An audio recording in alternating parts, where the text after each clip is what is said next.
పవన్ కళ్యాణ్ గారు మచిలీపట్నం పార్లమెంట్ అభ్యర్థిగా బాలశౌరి గారిని ఎంపిక చేసినందుకు ఆయనకి కృతజ్ఞతలు అలాగే సంతోషం కూడా వ్యక్తం చేస్తూ ఉన్నాం.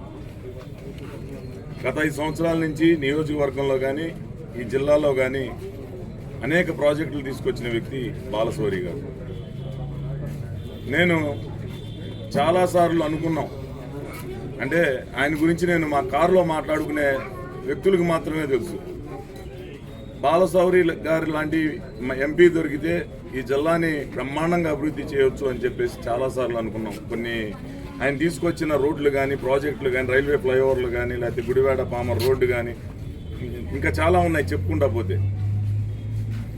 అలాగే చంద్రబాబు నాయుడు గారు కూడా నా మీద నమ్మకంతో ఇక్కడ అసెంబ్లీ అభ్యర్థిగా నిలబెట్టినందుకు ఆయనకు కూడా ధన్యవాదాలు, లోకేష్ గారికి కూడా ధన్యవాదాలు తెలియజేస్తూ ఈ నియోజకవర్గం తరఫున బాలశౌరి గారికి, పవన్ కళ్యాణ్ గారికి కూడా అలాగే చంద్రబాబు నాయుడు గారికి, లోకేష్ గారికి కూడా మాటిస్తున్నా, తప్పకుండా భారీ మెజార్టీతో ఈ పెనమలూరు నియోజకవర్గం నుంచి బాలశౌరి గారికి పెద్ద మెజార్టీ ఇచ్చి ఇక్కడ అసెంబ్లీ కానీ పార్లమెంట్ కానీ గెలుచుకునే విధంగా జన సైనికులు కానీ తెలుగుదేశం పార్టీ కార్యకర్తలు కానీ కష్టపడి పనిచేసి ఎక్కడా కూడా ఓటు చీలకుండా భారీ మెజార్టీతో గెలిచే విధంగా పనిచేస్తాం, గెలిపించుకుంటామని చెప్పి ఈ సందర్భంగా తెలియజేస్తాం.